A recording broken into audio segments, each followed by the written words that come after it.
everybody. I'm Roger Lane, and I'm chairman of the Redistricting Committee. I'd like to welcome everybody here. And to get us started, I'd like Representative Jackson to give the invocation for us, please. Let's bow our heads. Father, in Jesus' name, as we come before you, we give you honor and praise as you direct and guide us in everything that we do. In Jesus' name we pray. Amen. Amen. We have a very special guest with us. I'd like to recognize Congressman John Lewis, seated here on the front row. Everybody give him a big hand for the job he does for us in Washington.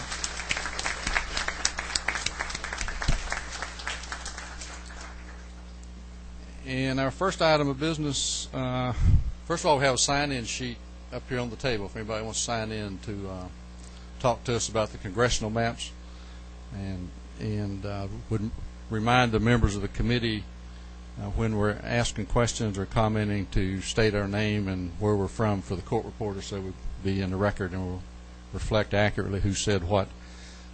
Our first item of business, I believe there's someone here from the Secretary of State's office, Deputy Secretary of State Kelly Farr, who wants to make a presentation to us. If you want to come on up and right here at the table and tell us what we can do for you.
To the counties and to the different organizations that are working with the maps and that type of stuff. And so we've actually started that process already. We met with all the county election officials in Macon yesterday and began that planning strategy session, and it went really well. Just to make the committee aware, in the amended FY02 budget, the Secretary of State's office was appropriated $3.08 million for the reapportionment process of postage and the ancillary services for about 4.7 million voters. And in this amended FY12 budget in the upcoming session, we've made a request of $3 million to get the information out to 5.8 million voters. So we think even though there's an additional 1.1 million voters on the roll, we can provide the same services we did 10 years ago at roughly the same amount of money. So that's really my purpose here, was just to kind of let everybody know what role we serve, and if there was any questions, we'd be glad to address them as we can. Are there any questions? I don't see any questions. Thank you very much. I hope the rest of the day goes as well with no questions. We appreciate you being here to set the tone for the meeting for us. I appreciate your time, Mr. Thank you. Thank you.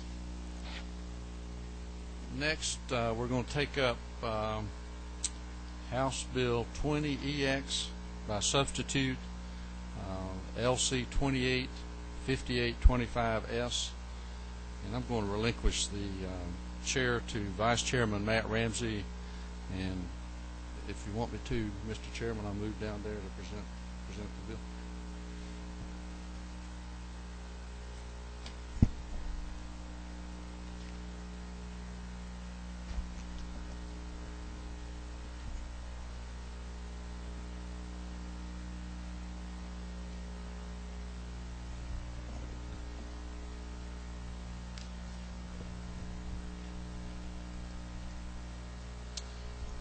Chairman Lane, the floor is yours, and you can begin when you're ready. Okay, thank you very much. Appreciate everybody being here to listen to this presentation of our congressional redistricting plan. This has been a joint effort for this map and redistricting between the House and the Senate. The chairman of the Senate Reapportionment and Redistricting Committee and I have worked together diligently over this process to come up with the map that I'm proposing today. We each attended the joint public hearings that most of y'all up here attended over the summer, May and June, and received input from many citizens around the state. In addition to that input, we also received a lot of input from House members and senators and who approached us about the congressional plan and asked to help us in putting together those districts. We also received input from many of the members of the Georgia congressional delegation who came together and looked at the proposals and gave us their input on the districts that we were looking at. Then after we did all that, we reviewed the proposed plan with our lawyers, and we released that to the public on Monday. After the plan, before we did that, we back up a little bit. Before we did that, we did sit down together. The senator and I sat down and worked out a lot of our differences and put together a draft that we discussed with legislative leadership and with the governor's office. The governor has to sign off on the bill when we get through with it, so we sought his input as to the map that we were proposing as a joint effort between the House and the Senate. After we released that plan on Monday, we received additional input. Believe it or not, when it got on the internet and folks started looking at it, we received some more input about proposed changes in those maps, and we were able to make some of those changes yesterday and today. Basically 4 changes. One was in the 1st congressional district. Congressman Kingston had made a push to have Moody Air Force Base kept in his district. We did not have it in our proposal that we released. He serves as Vice Chairman of Appropriations Subcommittee of Congress for Armed Services, and so he felt like, and we felt like, that his point was well taken, that Moody Air Force Base, being with the other 3 military bases that Congressman Kingston has in the 1st district, made that a more of a military district for him to represent military interests and to work to keep those military bases in the 1st district. And in order to do that, we made some changes to equalize that population. Mainly took population out of Effingham County and went into the 12th district, and then the 8th district, kind of pinwheel around those 3 districts. There's about 16,000 population involved in that. Then the second change that we made since we put that map out was in the 11th and 6th districts here in Atlanta. We made some minor changes in the Fulton portion of the 11th district and the Cobb portion of the 6th district. Added a couple of precincts to the 6th district out of Cobb, and a couple of precincts into the 11th district out of North Fulton County. Third change we made based upon the input we received was in the Columbus area, and there we made a change. We've been contacted by many folks in the Muskogee County area asking that their DOT board member from the 3rd district be put back into 3rd district. We had him drawn out and into the 2nd district. When we drew these maps, we did not consider board positions and others that were related to a congressional district, and we didn't factor that in because we really had a difficult time drawing maps if we made that a factor. But his point was well taken, and a lot of citizen input from the Muskogee County area, so we drew him back into the district and then equalized the population in that district, 3rd and the 2nd. And then Fayette County, the 4th change we made, we had a lot of input from Fayette County, wanting us to make changes in the Fayette County portion of the 3rd District and the 13th District, and we made some changes in there, some small changes, and equalized the population there to accommodate the input we'd received from Fayette County folks who wanted to be in one district or the other. These revisions are in the substitute that is on your desk up there. They're in the maps that we are proposing that are part of the substitute bill that we are presenting to you, and they are the only differences since the release of the maps. I think everybody has a proposed congressional map now, and if you'd bear with me just a few minutes, I'd kind of like just go over those districts and kind of give you an overview of what we're proposing and how we kind of got there in some instances. Starting in the northwest corner of Georgia in what we designate as a 14th congressional district, which is now represented by Congressman Tom Graves. The reason that's numbered 14, we earned a new congressional district because of population increase in Georgia, and that new district is actually going to be numbered Congressional District number 9, which is adjacent to the one that I'm talking about, number 14. But there's some history of Northeast Georgia being Congressional District number 9. There's a request that we maintain that, so we made that number 9 and made Congressman Graves' district number 14. We had a lot of input during the public hearings and since then, requesting and lobbying very vigorously for a Northwest Georgia Congressional District, and this map reflects that we listened to that, and Northwest Georgia now has a Congressional District number 14. Congressional District number 9, as I said, is the open district that goes from Fannin County down to Elbert County and takes in all of Hall County and part of Forsyth County and splits some of Pickens County with the 14th District. Congressman Gingrey, Congressional District number 11, is in Barra and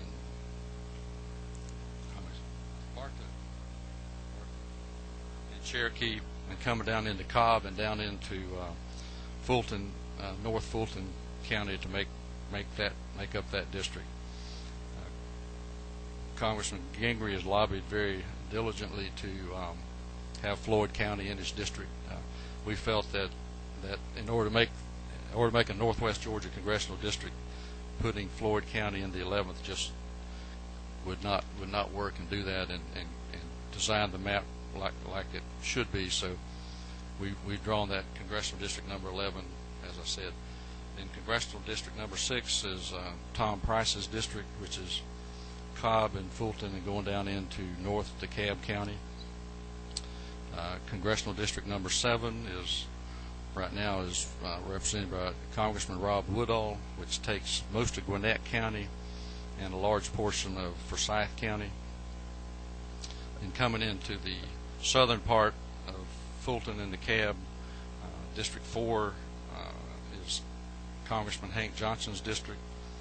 District 5 is Congressman Lewis's district, and District 13 is Congressman David Scott's district. Coming down to District 3, Congressional District number 3, Lynn Westmoreland, Congressman Lynn Westmoreland has that district, and it's pretty similar to what it was before, but it's not exactly alike.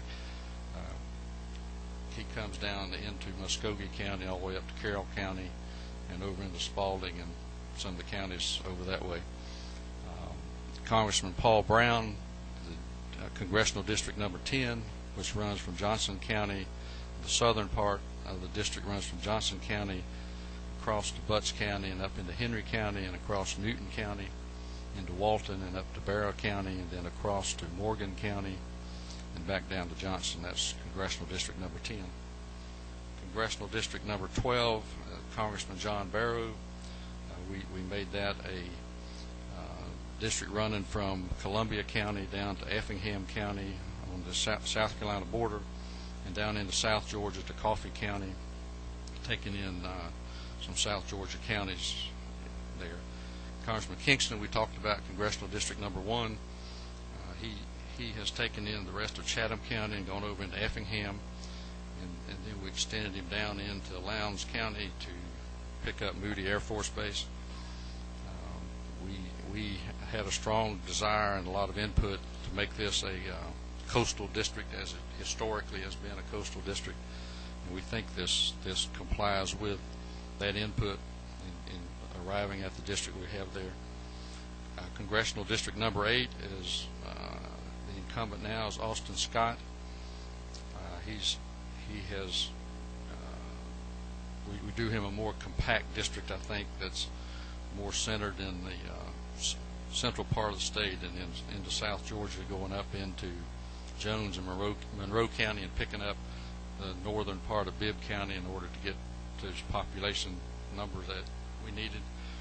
And then Congressional District number 2 is Congressman Sanford Bishop's district, and basic change there, it goes over into Bibb County, and in the process of adding population to his district, it becomes a majority minority district, which I'll talk about in a minute. That's kind of an overview of what the map is like, and some of the specifics of the plan. As y'all know now, you're becoming experts. We'll all be experts in 10 years from now when this all comes up again. We know what one person, one vote means, and we know what voting rights. We know there's a Voting Rights Act out there and what it means. But the first thing, population equality of these districts is each of these 14 districts is within one person of being equal in population, and that's the ideal number, 691,975, and the smallest congressional district is 691,974, and the largest is 691,976. And that's not very difficult to do. All you need is a reapportionment office that knows how to do all that, and Gina Wright in that office works miracles along with everybody else. And it is a real chore, as you can imagine. It's a real. I watched her yesterday when we were making some of these minor changes, trying to zero those districts out. When you make changes, it usually affects about 3 districts, and you got to get the populations equal. The U.S. Constitution doesn't give us any leeway with the population deviation for a congressional district as it does for your House districts. You have a little more leeway, and then your local district, county commission districts even have a little bit more because of the smallness and keeping things together. The second thing with the proposed plan, it complies with the Voting Rights Act. It's not retrogressive, so it meets Section 5 of the Voting Rights Act. In the benchmark plan, as we determine it, there are currently 3 majority minority districts, which are the 4th, the 5th, and the 13th, meaning that they have above 50% African American population. In this plan that we're proposing to you, there are 4 such districts. We've added the 2nd congressional district to that. The proposed plan has 3 districts with African American voting age population of above 50%, as compared to 2 on the benchmark plan. So we increased that by one congressional district. And there are 4 districts on this proposed plan with African American voter registration of above 50%. All 4 of our majority minority districts have a voter registration of above 50%, as compared with only 2 on the benchmark plan. This plan also complies with Section 2 of the Voting Rights Act. There are no additional geographically compact majority minority districts that we could have created in this plan. So we comply with Section 2 of the Voting Rights Act. One of our guidelines and goals in putting together all these maps has been to keep the counties together and precincts together as much as possible, while complying with the one person, one vote and the Voting Rights Act. And in this plan splits only 16 counties, which is 4 less than the existing plan splits, which is the one drawn by the courts. The courts, when they drew the plan in 04, 05, 04, split 4 more counties than we did, and contains less than half the number that was split on the 2001 plan. The 2001 plan that was adopted by this legislature 10 years ago, split 34 counties. Precinct splits, we kept that to 30 precinct splits statewide in the congressional plan, which is one of our goals was to keep that as low as possible. And of course, you have to split sometimes in order to equalize your population. So to only split 30 and arrive at one person deviation in 14 congressional districts is very challenging. And I'm proud of what the Reapportionment Office was able to do in accomplishing that with a very minimal number of precinct splits. The districts are compact. As another one of our guidelines was, you can look at the plan and see that the districts are compact. In redistricting, compactness can be measured using a scoring system that judges compactness on a scale closer to 1.0 you get, the more compact the district is. The average compactness score on this plan is 0.26 versus our existing plan is 0.25, the one that we have our current congressional districts under. And the 2001 plan, the compactness score was even lower at 0.12. Another goal, although it wasn't a part of our adopted guidelines, a traditional redistricting principle is to preserve the cores of the the prior districts. In this plan, the average preservation is 67.82% of the existing districts.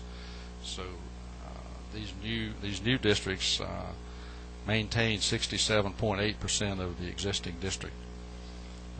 This plan provides for equal representation. It complies with the Voting Rights Act and fairly represents communities in Georgia. And I ask that you vote do pass for this bill. Thank you very much. I'll be glad to take any questions.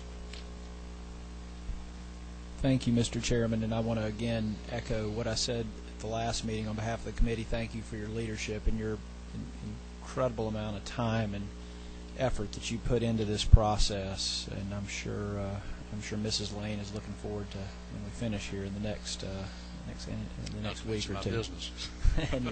and your law firm.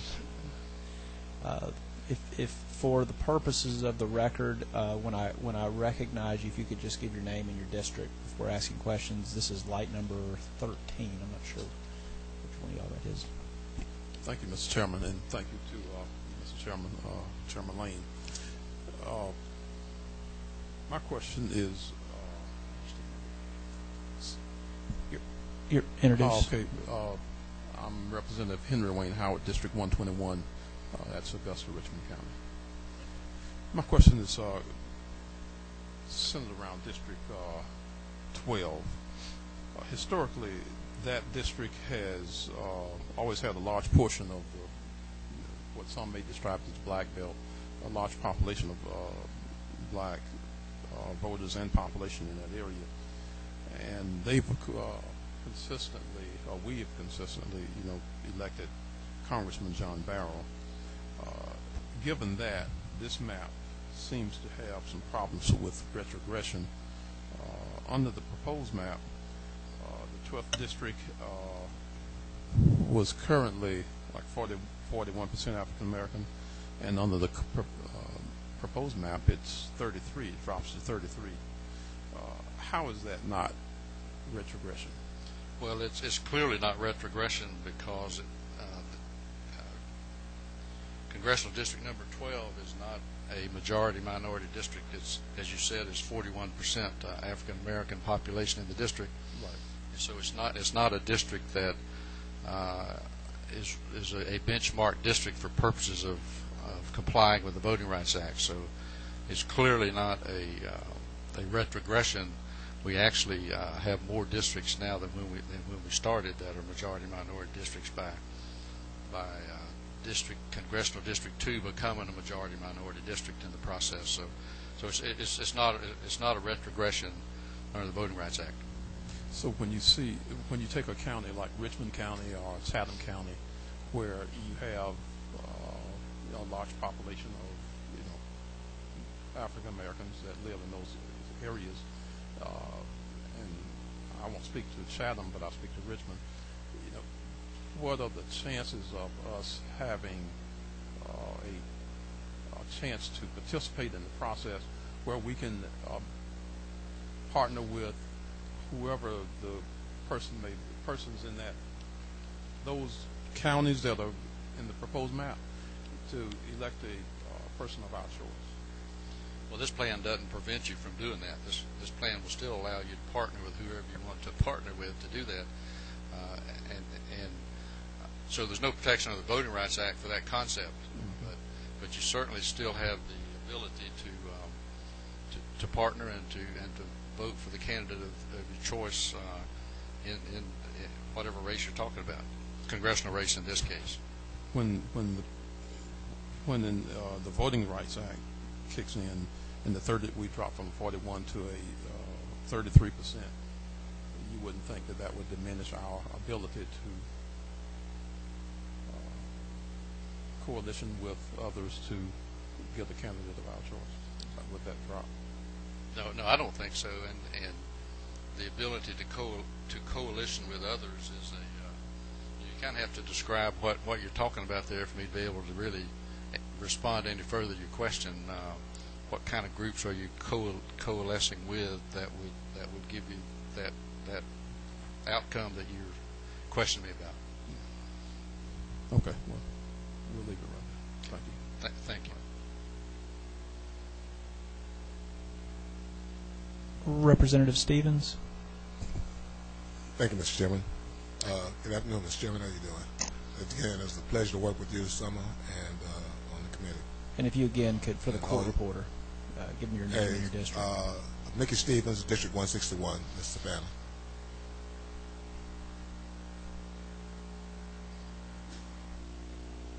Yeah, quit. You blew a fuse there. I blew the fuse. All right. I was Bernard,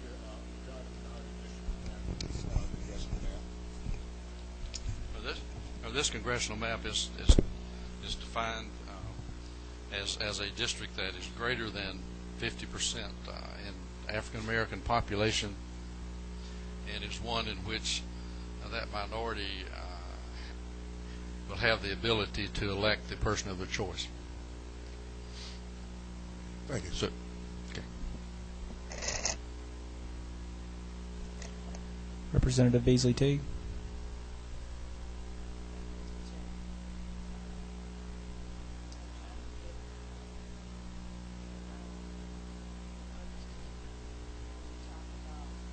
Again, could I get you to introduce yourself for the court reporter? Thanks. I'm Sharon Beasley Teague. I represent the 65th District. My question is about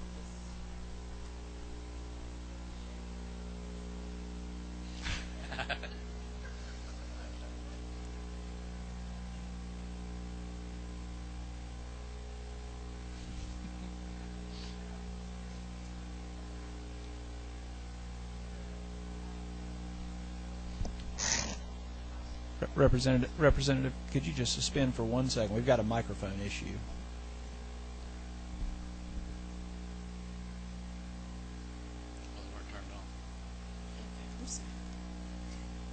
Okay, I have a slight idea of where the Black Belt district is in Georgia, and I don't mean just simply color. The hypertension in the community of the historically black districts in Georgia. It's and Hancock County, of all the counties on here, you know, it took me a minute to figure out that's what y'all were talking about. To get it to 33%, wouldn't you call that dilution from 41 to 33% of the potential majority to minority district? To change it where the groups can't get together at all. You don't have enough groups there to get together to create I would say, a Democrat performing district. No, I don't think the Voting Rights Act requires us to do that to start with. So I would not consider that to be a dilution under the Voting Rights Act. And that's the only thing I can answer it under is under the Voting Rights Act, as I understand it, and as it is that would not be a dilution under the Voting Rights for purposes of complying with the Voting Rights Act. Okay, so what about the people in that area that have some semblance of community of interest. If nothing else, going to the doctors to get their blood pressure medicine across that belt. I mean, this is all across the southern states. We have an area where people have hypertension, and in fact, we've just diluted them of ever been able to elect somebody that's well, a doctor or a lawyer, that would be able to help them in that area. If they all got together, you diminish their numbers, but they can't even do that. You know, I can only respond in regards to the legal requirements of what we're doing in this plan, and that is to make these districts comply with the law. And there's the two basic things we have to comply with. Okay. One is one person, one vote. Okay. We've got to make them equal in population. And then secondly is make sure that we comply with the Voting Rights Act, that we do not retrogress in where we are now. And we not only did not retrogress, we progressed, in my opinion, by adding an additional majority minority district, which will be a protected district 10 years from now. So no, I don't think that we've diluted anything. We in fact have progressed with the maps. But I understand your concern, but that's not a legal requirement for us in drawing these maps. Thank you, sir. Thank you. Representative Mayo. Thank you, Mr. Chairman. Thank you, Chairman Lane.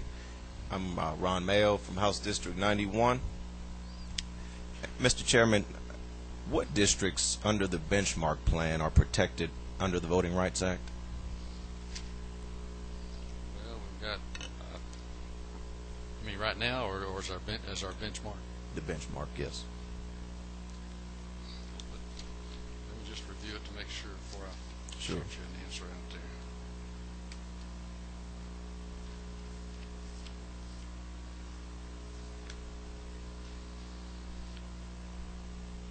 Okay, there are three majority-minority districts existing right now, and that's the 4th, the 5th, and the 13th. Okay, to be totally clear, under your interpretation of the Voting Rights Act, is the 5th district included in the benchmark, or should it be included in the benchmark that determines whether or not the plan is regressive? That'd be something for our lawyers to answer, but our benchmark is more than exceeded with the districts we created by creating a 4th district. I would off the top of my head say that District 5 is one of those benchmark districts based upon its ability and being about 50% in the African American population, its ability to elect the candidate of its choice. So even though I'm not the lawyer that's advising on that issue, that would be my interpretation of it. Right.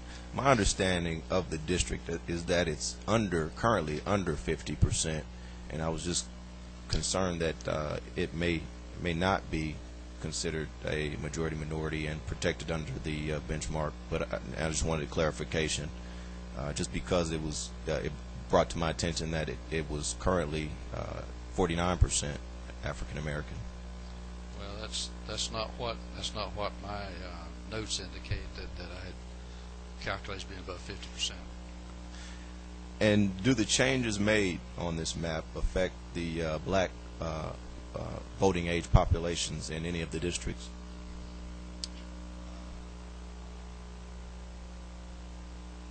I'm sure it does. I'd have to look at each individual plan to see how it does that. Under our plans, we've drawn it up. There'll be 3 districts that will have African American voting age population above 50%, and that could be pulling some of them up above 50% that weren't there before. I'm not positive, but I know we have 3 that have majority voting age population under our plan. Thank you, sir. Thank you.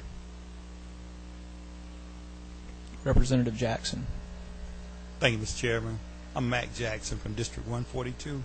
Mr. Chairman, just one question. In how many districts in this proposed map can African American voters elect the candidate of their choice? Well, it'll be my opinion that there are at least four districts that are majority minority districts now, in which that would be could elect the person of their choice.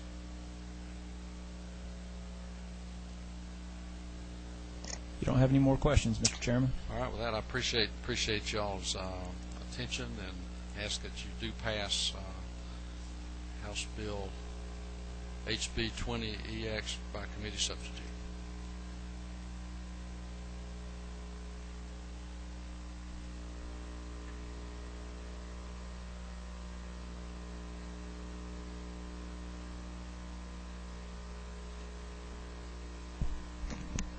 We get the sign-up sheet.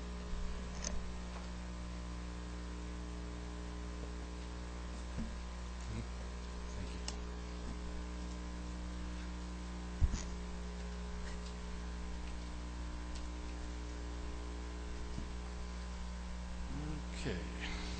Sign up.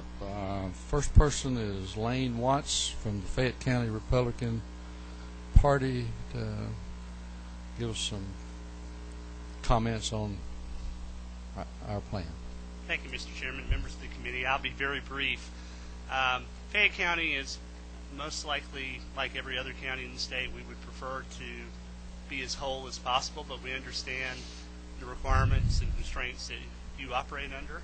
And I just simply wanted to come here today, and I've had a chance to look at the substitute, and want to applaud you, Chairman Lane, and Vice Chairman Ramsey, and those that have been working on the substitute. And thank you for your leadership and hard work. We appreciate it. Thank you very much. I'd also like to recognize Representative Ramsey for some comments, since that's his one of his counties, at least his county. I just want to echo Lane Watt's comments and thank the chairman for hearing the concerns of my home county and that were expressed to both of us over the last few days, and listening to and working with us to address those concerns and keep some communities together. So thank you. Yeah, we had to activate some extra phone lines to handle the public input we got from Fayette County, so glad that we could help some. Next, we would recognize Congressman John Lewis to address the committee.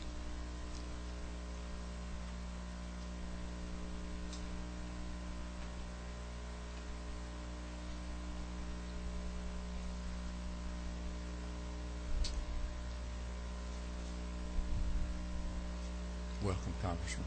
Thank you very much, Mr. Chairman. Mr. Chairman, I want to thank you and the House Reapportionment Committee for providing me the opportunity to speak with you today. I also want to thank Leader Abrams for her tireless leadership on this very important issue. Since the Voting Rights Act was passed and signed into law, Georgia and our nation has seen tremendous progress. We have come a great distance from the days of literacy tests, from the days of people standing in unmovable lines, from the days of people being denied the right to vote simply because of the color of their skin. Since passage of the Voting Rights Act, people of color have been elected to positions here in Georgia and throughout the American South. This has not only been good for Black America, but good for all of Georgia, for the American South, and for our entire nation. The Voting Rights Act has been our guide, like the North Star, a beacon in the sky, light in the path through a very dark night. We cannot go back. We must continue to make progress to create a truly multiracial democracy and move us closer to a more perfect union. Unfortunately, the committee has made the decision on its own that Section 5 of the Voting Rights Act does not protect voters in crossover districts from retrogression. There is no court case that says that. This is not a legal requirement. This is a choice by the committee that twisted the Voting Rights Act at the expense of multiracial coalition such as the one I have been proud to represent for more than 20 years. We cannot and we must not say that the Voting Rights Act made us do it. It did not do that.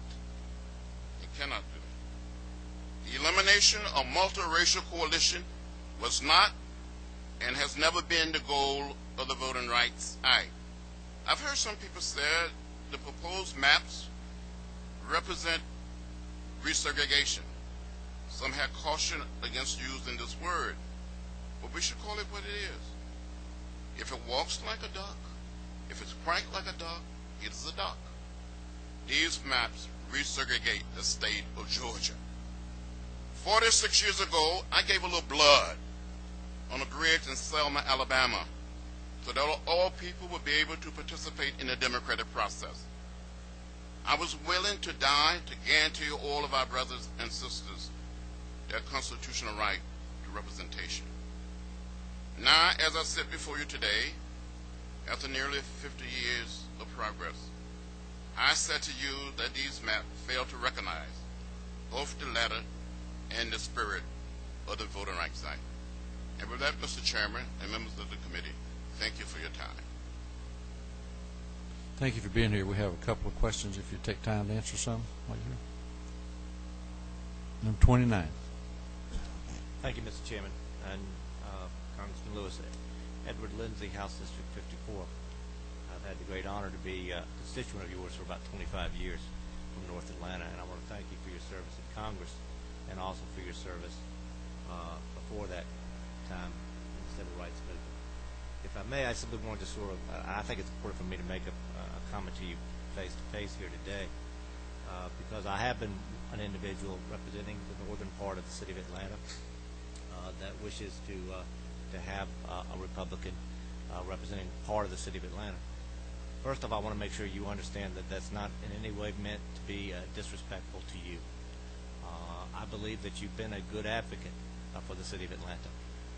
However, I also believe, politics being what it is, that the city of Atlanta would be well served if, in addition to a strong Democratic congressman, advocate for the city of Atlanta, we would also have a strong Republican representing part of the city of Atlanta. So that regardless of who should be in the White House, regardless of which party that individual may be, or for that matter, regardless of who may be in charge of Congress, we will have a strong advocate on both political sides. And I want to assure you that that has been my utmost concern in terms of the negotiations regarding whether or not part of the city of Atlanta was going to be represented by a Republican. I've always held you in very high respect. I've enjoyed working with your office over the last few years while I've been in office, and part of my district will continue to be in your House district, and I look forward to continuing to do so. But I do strongly believe, as I stated a moment ago, that our city, our great capital city, would be very well served if we had both a Democratic and Republican representing part of it, so that we have a strong voice regardless of who's in power in Congress or the White House. So I want to assure you that that's been my utmost goal throughout these negotiations. And other than that, I just want to thank you again for your service. Thank you so much. I appreciate your comments. It is my hope and prayer that I will continue to represent the entire city. It is my feeling and my belief that the city of Atlanta should stay whole in one congressional district. Whatever happened. But I do have enormous respect for you. Well, thank you, and I appreciate it. Number 10. Thank you, Mr. Chairman. Representative Earl Earhart, District 36. Thank you, Congressman, for taking your time out to testify. I've been at this a long time. I wanted to draw your attention. You supported, I have one question just to follow up, if you don't mind, Congressman. You supported the 2001 congressional redistricting plan drawn up by the then Georgia Democratic majority, correct? Yes, I don't recall opposing it. Okay. You testified in Ashcroft that the African American districts could be reduced in Georgia because Georgia had come, and your quote was, a great distance, right? And you no longer believe that we're in that same new Georgia you described today, and there's been a transformation, you were quoted as saying in that written testimony in Ashcroft. You said it was an altogether different world. Has your view of that changed today? No, I still believe that we've come a distance, that we made a lot of progress, that as a region, not just as a state, that we are in the process of laying down the burden of race, and we should continue to move. We shouldn't move back. We should continue to create this sense of community, of bringing people together. I think the Georgia African American members in the House have taken a position. They're not fighting and standing up for more African American members. They want to create coalition, blacks and whites, and not be segregated of this state. Could that same coalition not vote for a Republican? Well, we don't have too much of a history of that going on right now in this state, in this region. But they could. Well, we have a great deal of progress to make in that area. I would agree. That would be We progress. got to make a lot of steps, and we got to go much faster to make those leaps. We have similar concerns with that. Thank you, Congressman. Thank you, sir.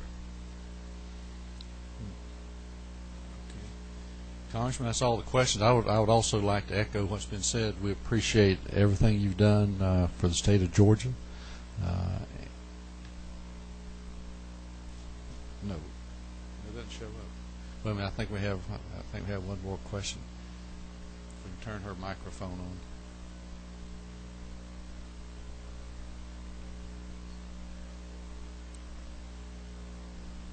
You were working to do voter registration and whatnot, you and your wife.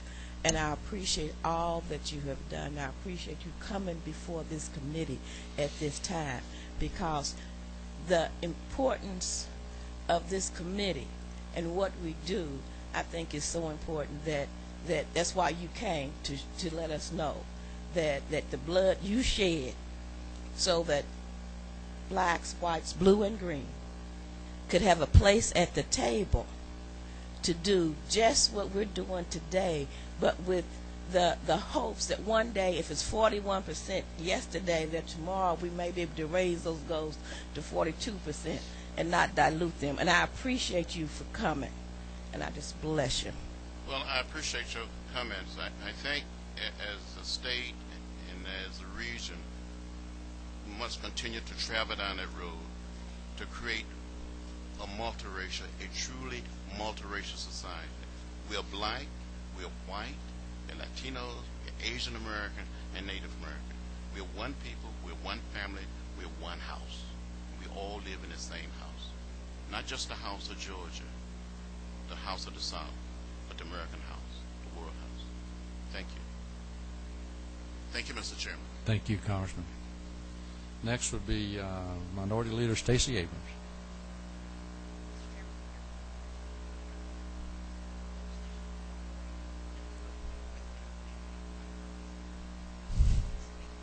Thank you. Do we have any motions?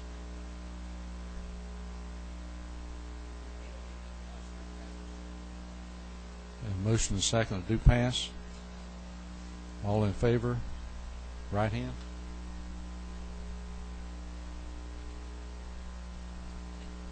Or left hand? Madam Pro Tem, you can do left hand. And all opposed, same sign. The ayes have it. We do pass for floor vote whenever the Rules Committee decides. Thank you very much for your time.